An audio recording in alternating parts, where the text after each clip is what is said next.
Cherlapally railway స్టేషన్లో Vijaya Reddy suicide చేసుకున్నటువంటి ఘటనలో ఇప్పటి వరకు సూసైడ్కి కారణాలు ఏంటి అన్న విషయాలు బయటికి రావడం లేదు. కానీ విజయారెడ్డి అన్న చిరంజీవిని తల్లి పుష్పాని విచారిస్తే అన్ని విషయాలు వెలుగులోకి వస్తాయి, వాళ్ళు మాట్లాడితేనే నిజాలు వస్తాయి అని చెప్పేసి చాలామంది కామెంట్ చేస్తున్నారు.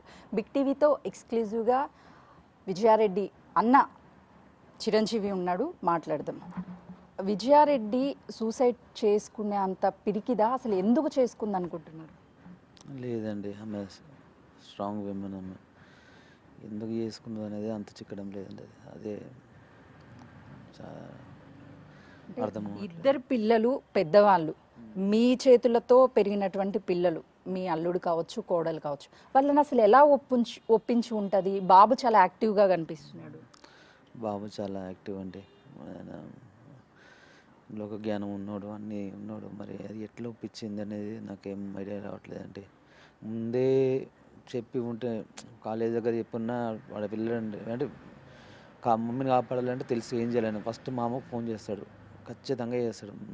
మామ ఇట్లా ఇట్లా చేస్తుందని చెప్తాడు. ఎందుకో తెలియదండి. అంతకుముందు కూడా అక్కడ ఉన్న ప్రిన్సిపల్కి చెప్పిన, నేను మా సిస్టర్ వస్తే పంపించొద్దండి అని చెప్పిన. ఎందుకంటే ఫ్రీక్వెంట్గా మమ్మీకి ఫోన్ చేయడము, రావడం చేస్తున్నమాట. అంటే హౌస్ సిక్ తోటి ఇంటికి రావాలని చేస్తున్నాను. అట్లా అంటే ప్రిన్సిపల్ గారికి నేను చెప్పినమాట, సార్ మీరు పంపించకండి సార్, అంతకుముందే పంపించొద్దు, ఏమైనా పంపించాలంటే నాకు ఖచ్చితంగా కాల్ చేయండి సార్ అని చెప్పి. మరి ఆ సారు ఆ రోజు కానీ ఒకవేళ సార్ కాల్ చేస్తుంటే అట్లీస్ట్ మీ చెల్లి మీ పిల్లల్ని కాపాడుకునే. నేను చెప్పిన మేడం, అంటే తెలుసు కదా, ఇప్పుడు ఫ్రీక్వెంట్గా వస్తున్నాడు, ఆల్రెడీ నేను వద్దని చెప్పాను, పంపించొద్దు అని చెప్పాను.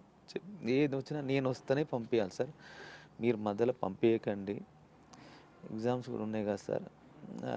వాళ్ళ సార్ కూడా బాబుకి చెప్పేవాడు, ఎప్పుడన్నా నువ్వు అవుటింగ్కి వెళ్ళాలి ఏదంటే మీ మామతోనే మాట్లాడిపిస్తేనే పంపిస్తాను, లేకుంటే పంపించేది లేదు అని చెప్పాను. మరి ఈ ఎట్లా పంపించిన, ఎట్లా చేసిన, నాకు ఒక్కసారి కన్ఫర్మేషన్ కోసం చేసి ఉంటే బాగుండండి. అక్కడ కూడా నేను గార్డియనే, ఈ కాలేజీలో నేనే వెతికిన.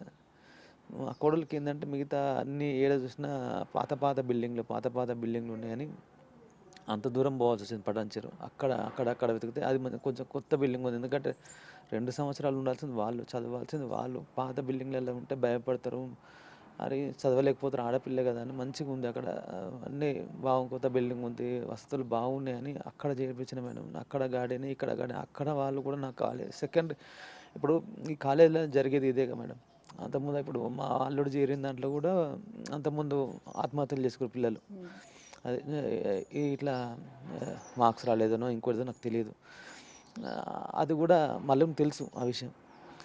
అక్కడ ఎక్కడైనా హాస్టల్స్ సహజం, మరి వాళ్ళకైనా ఇప్పుడు ప్రిన్సిపల్ వీళ్ళందరూ వార్డన్స్ వీళ్ళందరికీ తెలుసు కదా. ఇప్పుడు ఈ చనిపోయారన్నా ఏదన్నా కూడా ఇంకొక కాల్ ఉంది కదా, ఇంకో నెంబర్ వాళ్ళ దగ్గర ఉంది కదా, కన్ఫర్మేషన్ చేసుకుంటే ఏమేది మేడం.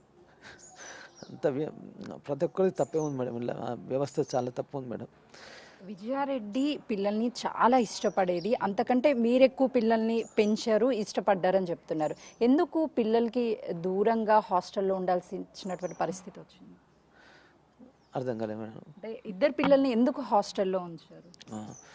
అదే 10th దాకా చిన్న 3 ఇయర్స్ మా కోడలు, నాకు తెలిసి 2 ఇయర్స్ అనుకుంటా, మా 1 ఇయర్, చిన్న పిల్లలు 3 ఇయర్స్ ఉండొచ్చు నాకు తెలిసి. అప్పటి అక్కడ వాళ్ళకు కొంచెం కొట్లాట్లు అయితే, అంటే వాళ్ళ అత్త మామయ్య వాళ్ళతోటి సంథింగ్ అప్పుడు ఉంటాయి కదండి, సహజంగా ఉంటాయి కదా.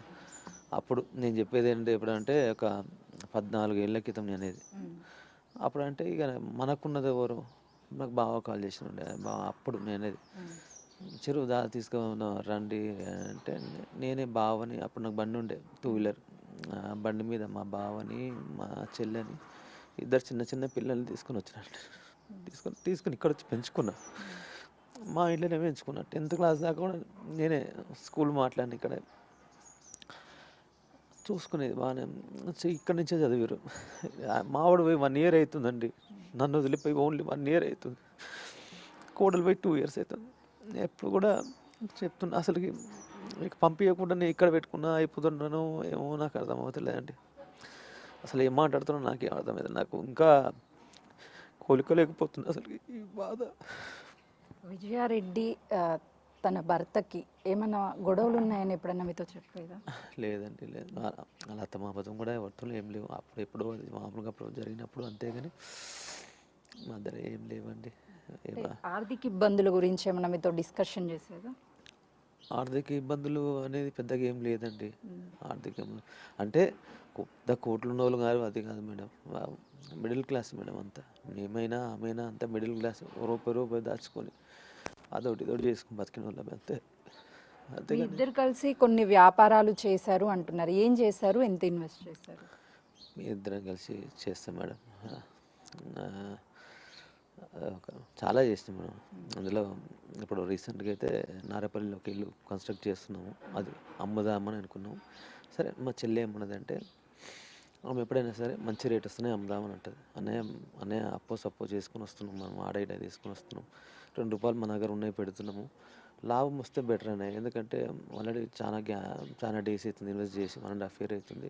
కలిసి రాకుంటే ఎట్లా, ఇచ్చేటోళ్ళకి ఇచ్చిన మనకేం మిగిలేదు లేదు కదా, ఆపుదామని నేనన్నా ఎంతో కొంతనన్నా చూసి చేసుకొని నేను ఆమె డెసిషన్కే వదిలేస్తాను నేను ఏదైనా. అసలు ఈ టాపిక్ కూడా ఇప్పుడు కాదు అసలుకి. అనుకుంది ఎప్పుడో అనుకున్నాం, వదిలేసినాం. ఇంకా అది చెల్లె డెసిషన్ మీద వదిలేసినాం. ఎందుకంటే రిజిస్ట్రేషన్ ఆ పేరు మీద ఉంది కదా, ఏదైనా ఆమె మీదే ఉంటుందండి. నేను మళ్ళీ అందులో నాకు సజెషన్స్ ఇవ్వడమే. ఎందుకంటే నేను చేసేది రియల్ ఎస్టేటే కదా. మంచి కస్టమర్, మంచి పార్టీ దొరికింది, రేట్ వస్తుంది అంటే ఆ టైంలో మాత్రం చెప్తా. తర్వాత ఏం రాకుంటే నేను చెప్పాను. ఆ రేటు ఆమె అంటే అన్ని ఎంతో క్యాలిక్యులేట్ చేసి ఓకే అనుకుంటేనే తీసుకొని రా అంటుంది పార్టీని.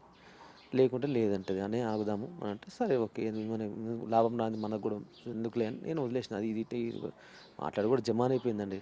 ఈ విషయం మాట్లాడి కూడా ఇక్కడ ఇంకొక అపార్ట్మెంట్ కట్టిన ఇద్దరం అంటే మేజర్ నాదే ఉంటుందండి. మేజర్ నాది, మా మమ్మీది, ఆమెది ఎంతో 5-10 అన్నట్టు ఉంటుంది అంతే. అప్పుడు ఈ విషయాలు కూడా నేను ఇన్వెస్ట్ చేసేది వాళ్ళు ఎంత పెట్టారు, మేము ఎంత పెట్టామని మా బావగారికి అన్ని మా షేర్ చేస్తామండి. మా చెల్లె, మా బావ, మా మమ్మీ మాట్లాడుకుంటాం. మనకున్నది అదే రూపాయి అండి. ఆ రూపాయి ఆడ పెట్టుకుంటూ వచ్చినాం. ఇక్కడ ఒక అపార్ట్మెంట్ తీసుకున్నాం. ఓనర్కి ఎక్కడైనా ఆమె బయ్యర్, నేను కాదని. నేను ఏదో మధ్యలో మాట్లాడుతున్న వాళ్ళనే ఉంటాను. ఎందుకంటే ఆ పేరు బాగుంటుంది కదా.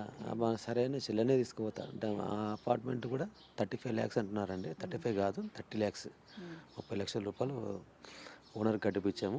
ఇంకా 10 lakhs 15 lakhs ఏమో ఉంది. అది కూడా అడిగింది, అనే ఎంత కట్టాలనే లాస్ట్ మీకు 10 lakhs కదా అని అడిగింది. అవును 10 lakhs అని అడిగిన. 10 lakhs అదే అవుతుంది, ఒక 4 to 5 lakhs రిజిస్ట్రేషన్కి అవుతుంది అని అన్నాం. దీనికి కూడా మంచి పార్టీ ఉంటే చెల్లి అనేది మంచి రేట్ రాని అని సరే నీ ఇష్టం, ఎప్పుడైనా నువ్వు కానీ మంచి రేట్కి వస్తేనే అమ్మాలి అని అన్నది. సరే అది కూడా మాట్లాడు కూడా జమాన్ అయిపోయింది. అంటే ఈ డబ్బుల రొటేషన్ దగ్గర బయట నుంచి అప్పు తీసుకురావడము, లేదంటే వాళ్ళ దగ్గర నుంచి ఆమెకి ప్రెజర్స్ ఉండడం, అలా ఏమైనా జరుగుంటుంది అనుకుంటున్నారా? ఎక్కడి నుంచి తీసుకొస్తారా? లేదు మేడం, హ్యాండ్ లోన్ అవి ఆమె తీసుకొచ్చేది ఏముండదు. మేమేం తీసుకురావడమే. ఆమె దగ్గర ఉన్నాయి మాత్రమే పెడుతుంది. ఆమె రిస్క్ చేయదు మేడం. అప్పులు తీసుకొచ్చి ఇలాంటే వద్దంటది. ఆమె పర్సనల్ లోన్ కానీ ఏం తీసుకొస్తాం అంటే తీసుకొస్తాం, కడుతూనే ఉంటాం. ఆమె అయితే నాకు కలిగింది 5 లక్షలు నాతో పెట్టగలుగుతా, 10 లక్షలు పెట్టగలుగుతాను, నాది దీంతో అవుతుంది. ఓకే, అంతవరకే ఆమె ఇన్వెస్ట్ చేస్తుంది. ఎంత పెడితే అంతే కదా. ఆమె కూడా క్లియరే ఉంటుంది. అన్ని పేపర్స్ కూడా ఆమె దగ్గరనే ఉంటాయి, డాక్యుమెంట్స్ కూడా అన్ని. నేను సార్ కూడా చూపించిన, నేను సిఏ గారికి కూడా చూపించిన మొత్తం డీటెయిల్గా. సార్ వాళ్ళే వచ్చిన తర్వాత అన్ని డీటెయిల్గా చూపించిన. బ్యాంక్ అకౌంట్స్ అడిగిన సార్ నన్ను, సిఏ గారు అడిగారు. సిఏ గారికి ఒక 4 అకౌంట్ ఇచ్చిన తర్వాత సారు వివిధ డాక్యుమెంట్స్ కూడా చూపించిన, వేరే చూపిస్తే అవును రెడ్డి గారు అని. సార్ కూడా చాలా బాధపడ్డాడు. అసలు ఇది ఇక్కడ జరగవద్దు రెడ్డి గారు, మీకు ఇంత మొత్తం ఫ్యామిలీని కూలిపోయారు. సరే ఎక్కడైనా యాక్సిడెంట్ అయితే ఒకరు ఇద్దరు మిగులుతారు, కానీ మీ విషయంలో చాలా దేవుడు చాలా ఇది చేసిందని సిఏ గారు, డిఎస్పి గారు, ఎస్ఐ గారు వీళ్ళందరూ ఒకటే మాట, కానిస్టేబుల్ కూడా ఎవరైనా చాలా నష్టం జరిగిందంటే మీరు ఇంత కష్టపడి పెంచినందుకు చేసినందుకు ఒక ఏం మనుషులు లేకపోయారు, ఏం లేకుంటే అయిపోయారు. మీరు చూసుంటారు ఆ న్యూస్ రెగ్యులర్గా చూస్తూ ఉండుంటారు, ఏమైనా అప్డేట్స్ వస్తాయా లేకపోతే ఏం జరిగింది అనే దాని గురించి. గంట సేపు చివరిగా చనిపోయే ముందు అన్న చిరంజీవితో మాట్లాడువారు అన్న వార్తలు వస్తున్నాయి. మీతో నిజంగానే మాట్లాడిందా? నేను పెద్దగా ఏం చూడనండి.